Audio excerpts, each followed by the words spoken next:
할렐루야. 1월 18일 수요일 묵상 말씀 시간입니다. 하나님과의 관계.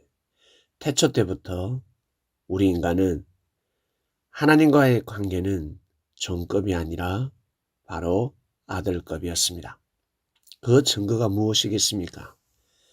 하나님께서 하늘과 땅 그리고 만물을 창조하셨습니다.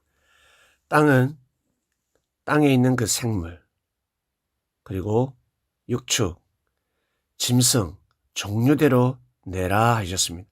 종류대로 만들어라 하셨습니다. 그리고 복을 주셨는데 어떤 복을 주셨습니까? 생육하고 번성하는 축복을 주셨습니다. 충만하라 하였습니다. 생물, 육축, 땅의 짐승, 누구를 위해서 만들어졌습니다. 창조되었습니다. 과연 누굴까? 자, 하나님께서 우리의 형상을 따라서 우리의 모양대로 우리가 사람을 만들고, 즉 사람은 하나님의 형상을 닮았습니다. 하나님 형상대로 창조되었습니다. 남자와 여자를 창조하셨다고 합니다. 사람에게 복을 주셨는데 생육하고 번성하고 충만하라. 그리고 땅을 정복하라. 땅을 다스리라. 한마디로 너희들 끝이니 주인이 되어서 살도록 하라. 너희가 만물의 영장 인간이다.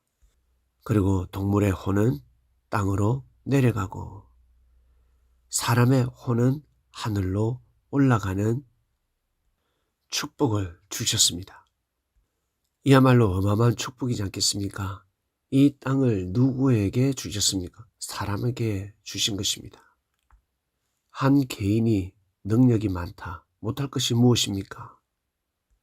산을 집으로 삼을 수 있고 섬을 별장으로 삼을 수 있을 것입니다. 물질로 못할 것이 없습니다. 불가능이 없습니다. 이처럼 한 민족과 한 국가가 힘이 많으면, 능력이 많으면 어떻게 될까? 못할 것이 없는 것입니다. 땅을 정복할 수 있는 것입니다. 점령할 수 있는 것입니다. 그러나 그렇게 하면 아니 되겠지요? 무력으로, 폭력으로 점령해서는 아니 됩니다. 개인의 삶이 그러한 것입니다. 폭력으로, 무력으로, 반칙으로 삶을 점령해서는 아니 되는 것입니다. 헛되고 헛된 삶이 되는 것입니다. 그것은 아들이 아니라 종의 삶이 되는 것입니다. 머슴의 삶이 되는 것입니다. 불량배의 삶, 깡패의 삶이 되는 것입니다. 아들의 삶을 살아야 합니다. 하나님 자녀의 삶을 살아야 합니다. 왜? 우리 인간은 하나님의 아들, 딸이기 때문에 반드시 그렇게 살아야 합니다.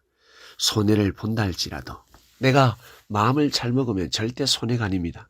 근데 내가 이익을 얻었습니다. 잘 되었습니다. 출세했습니다. 그러나 마음의 중심이 흐트러졌습니다. 교만해졌습니다. 그것은 성공이 아닙니다.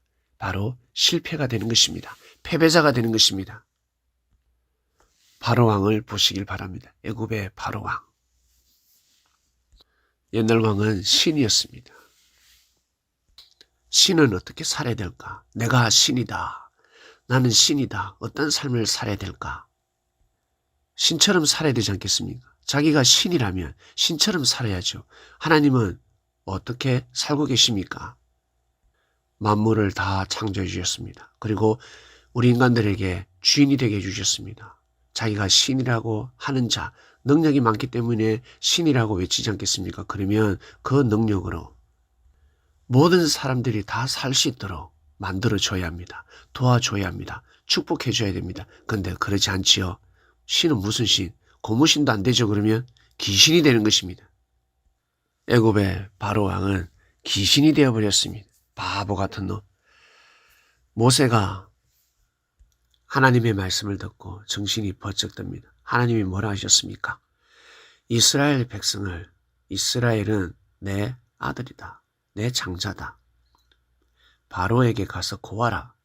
내 아들을 내어 놓아라. 나를 섬기게 하라. 네가 거절하면 네 아들 장자가 죽는다. 결국 죽었습니다. 이스라엘 백성을 노예 부리듯이 부렸습니다. 은혜를 원수로 갚았습니다. 그러니 어찌 명을 다할 수가 있겠습니까? 바로의 장남이 착하고 선하게 살았다면, 의롭게 살았다면 천국에 갔을 것이고, 만약 그 아비처럼 악하게 살았다면 음부에 갔을 것입니다. 살아있는 바로는 지옥의 삶을 살게 되는 것입니다. 우리는 하나님의 아들입니다. 그리고 꼭 장자가 되시길 바랍니다. 장자권을 받으시길 바랍니다. 하나님을 제일 잘 믿는 사람이 되시길 바랍니다. 진정한 하나님의 아들이 되시길 바랍니다. 철없는 막내둥이가 아니라, 막내하면 어이 철없다, 저 녀석이 철이었구나, 이런 말을 쓰지 않습니까? 철없는 막내둥이가 아니라, 막내둥이라 할지라도 형들보다 뛰어나면 그가 장자가 되는 것입니다. 마치 다윗처럼, 요새처럼 장자가 되는 것입니다. 하나님을 잘 섬기는 진정한 아들이 되시길 바랍니다. 살다 보면 억울하고 괴롭고 참으로 어처구니가 없는 일이 있을 수가 있습니다. 그럴지라도 하늘을 탓하지 마시고 항상 하나님을 의지하시길 바랍니다. 선한 마음을 가지시길 바랍니다. 그 속에서 하늘의 뜻을 찾아내시길 바랍니다. 자기 자신을 향한 뜻을 찾아내고 자기 자신이 걸어가야 하는 그리스도의 삶을 포기하지 마시길 바랍니다. 오늘 말씀 여기까지 하겠습니다. 하나님 아버지 감사합니다. 말씀을 통해서 우리는 정말 하나님의 진정한 아들이 되어야 되겠구나라는 것을 알게 됩니다. 하나님, 철없는 아들이 아니라 정말 철이 들고 시근이 들고 부모의 마음을 위로하는 장자처럼 하나님, 진정한 하나님의 아들, 장자가 되고 싶습니다. 그러한 삶을 살 수 있는 귀한 말씀을 주셨으니 육신은 연약하지만 마음으로 장자가 될 수 있다고 생각합니다. 믿음으로 장자가 될 수 있다고 생각합니다. 감사합니다. 오늘도 귀한 하루가 되게 하소서. 예수님의 이름으로 기도드립니다. 아멘.